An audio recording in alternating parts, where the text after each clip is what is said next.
Muslims are terrorists? Who started the First World War? Not Muslims. Who started the Second World War?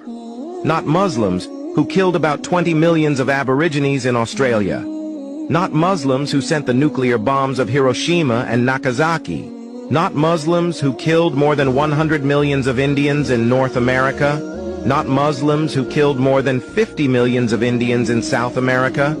Not Muslims who took about 180 million of African people as slaves, and 88% of them died and was thrown in Atlantic Ocean. Not Muslims who has killed 1 million civilians in Iraq alone. Not Muslims. First of all, you need to define terrorism properly. If a non-Muslim does something bad, it's a crime, but if a Muslim commits something less than that, he's labeled a terrorist. So first, let's remove these double standards. Then come to the point, I'm proud to be a Muslim. Alhamdulillah.